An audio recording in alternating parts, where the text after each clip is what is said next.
Telangana working journalist federation రాష్ట్ర committee పిలుపు మేరకు ఆయా జిల్లా కమిటీల ఆధ్వర్యంలో కలెక్టర్ కార్యాలయం వద్ద జర్నలిస్టుల నిరసన కార్యక్రమాలు విజయవంతంగా జరిగాయి. ఈ సందర్భంగా అన్ని జిల్లాల్లో ఫెడరేషన్ నాయకులు ఆయా జిల్లాల కలెక్టర్లకు డిమాండ్లతో కూడిన వినతి పత్రాలు సమర్పించారు.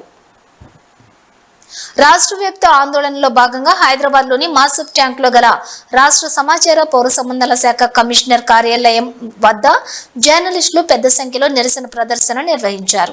ఈ కార్యక్రమంలో పాల్గొన్న ఫెడరేషన్ రాష్ట్ర అధ్యక్షుడు మామిడి సోమయ్య ఈ సందర్భంగా మాట్లాడుతూ గత ప్రభుత్వం 10 ఏళ్లు జర్నలిస్టుల సమస్యలను పరిష్కరించకుండా అన్యాయం చేసిందని, కాంగ్రెస్ ప్రభుత్వం కూడా అధికారంలోకి వచ్చి ఏడాది గడిచిన సమస్యలను పరిష్కరించకుండా జాప్యం చేస్తుందని ధ్వజమెత్తారు. సుప్రీంకోర్టు తీర్పు సాకుతో జర్నలిస్టులకు ఇండ్ల స్థలాలు ఇవ్వకపోవటం, కొత్త అక్రెడిటేషన్ కార్డులు, హెల్త్ కార్డులు ఇంతవరకు ఇవ్వకుండా కమిటీల పేరుతో కాలయాపన చేయడం దుర్మార్గమని అన్నారు.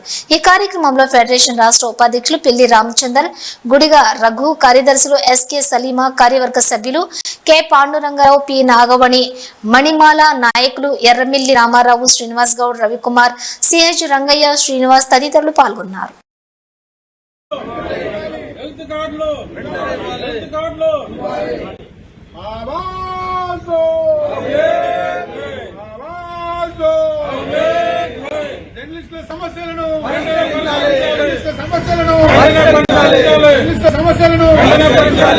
ఈ పిలుపు మేరకు ఇవాళ అన్ని జిల్లాల్లో దాదాపు 33 జిల్లాల్లో కూడా మన జర్నలిస్టు మిత్రులంతా నిరసన ప్రదర్శన చేస్తున్నారు.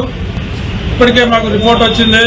దాదాపు అన్ని జిల్లా కలెక్టర్ కార్యాలయాల ముందు నిరసన ప్రదర్శన చేసి కలెక్టర్లకు వినతి పత్రాలు ఇవ్వడం జరుగుతుంది. ప్రధానంగా ఏంటంటే గత ప్రభుత్వం మనకు మోసం చేసింది, దాదాపు 10 ఏళ్లు జర్నలిస్టులకు తీరని అన్యాయం చేసిందని చెప్పేసి మనం తీవ్ర ఆందోళనతో ఉన్నాం. కాంగ్రెస్ ప్రభుత్వాన్ని ఏదో రకంగా మనం కూడా సపోర్ట్ చేసి ప్రభుత్వం మారాలని చెప్పేసి కాంగ్రెస్ ప్రభుత్వం రావడానికి మనం కూడా జర్నలిస్టులను ఎంతో సహకరించాం. ఒకవైపు తెలంగాణ రాష్ట్రం రావడానికి ఆనాడు జర్నలిస్టులు చాలా ప్రయత్నం చేశారు. ప్రత్యక్షంగా కానీ పరోక్షంగా ప్రయత్నం చేసినప్పటికీ ఆ ప్రభుత్వం మనల్ని పట్టించుకోలేదు. ఇప్పుడు కాంగ్రెస్ గవర్నమెంట్ వచ్చి కూడా దాదాపు ఏడాది గడిచిపోయింది. ఇంతవరకు కొత్త అక్రిడేషన్ కార్డులు ఇచ్చే పరిస్థితి లేదు. హెల్త్ కార్డులు లేవు. ఉన్న హెల్త్ కార్డులు కూడా చాలా హాస్పిటల్లో, కార్పొరేట్ హాస్పిటల్లో పనిచేయట్లేం లేదు. చాలా మంది చనిపోతున్నారు, వాళ్ళ ఫ్యామిలీలో అనారోగ్యంతో ఇబ్బంది పడుతున్నారు. ఇలాంటి టైంలో ప్రభుత్వం ఇంకా నిర్లక్ష్యం చేయడం అనేది సమంజసం కాదు. అందుకనే ఒకటే ఆలోచించాం, ఇవాళ రాష్ట్ర వ్యాప్తంగా ఒకసారి ప్రభుత్వానికి ఏడాది పాటు గ్రేస్ పీరియడ్ ఇచ్చాం.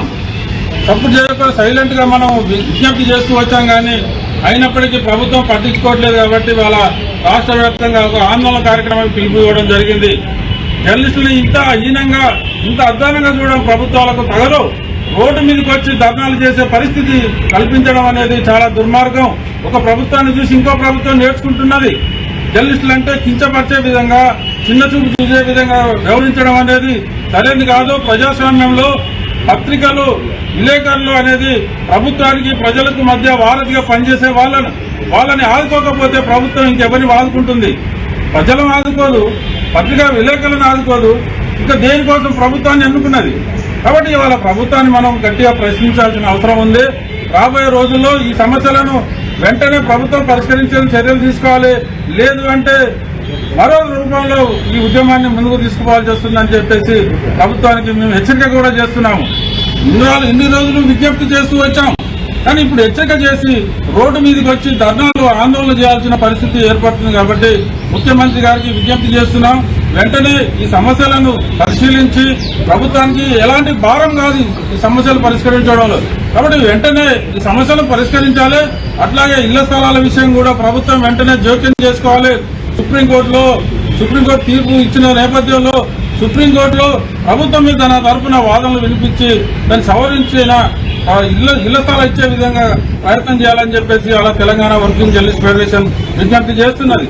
కాబట్టి మీరందరూ కూడా, జర్నలిస్టులందరూ కూడా, రాష్ట్ర వ్యాప్తంగా ఉన్న జర్నలిస్టులు ఈ విషయంలో ఇలాంటి పోరాటాలకు మీరందరూ కూడా సిద్ధమై ఇలాంటి ఉద్యమాలకు సహకరించేదే తప్ప మన సమస్యలు పరిష్కారం కావాలని చెప్పేసి గుర్తించుకోవాలని చెప్పేసి కోరుతున్నాను. ఈ సందర్భంగా ఒకటే విషయం దృష్టి చేస్తాను.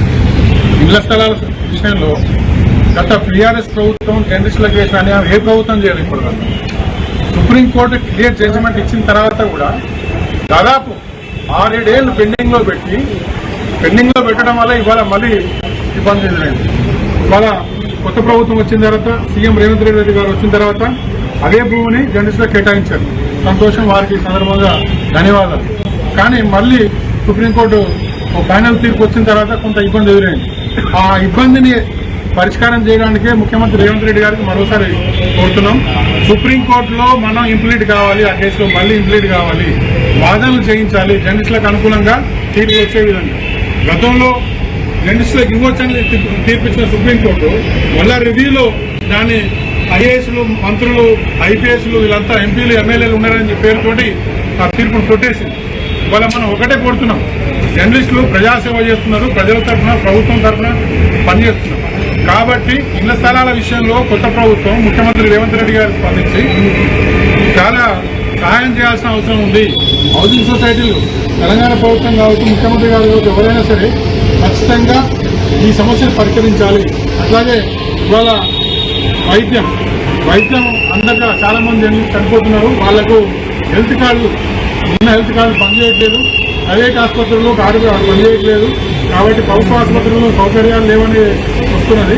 ఈ నేపథ్యంలో కొత్త ఆరోగ్య విధానాన్ని ప్రవేశపెట్టాలి. తద్వారా జర్నలిస్టులకు న్యాయం చేయాలని చెప్పి నేను కోరుతున్నాను.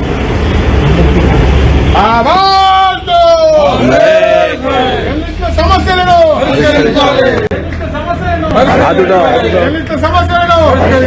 వదిలాలి జర్నలిస్టుల ఐక్యత, వదిలాలి జర్నలిస్టుల ఐక్యత, వదిలాలి జర్నలిస్టుల ఐక్యత. ఇవ్వాలి జర్నలిస్టులకు ఇళ్ల స్థలాలు, ఇవ్వాలి జర్నలిస్టులకు ఇళ్ల స్థలాలు.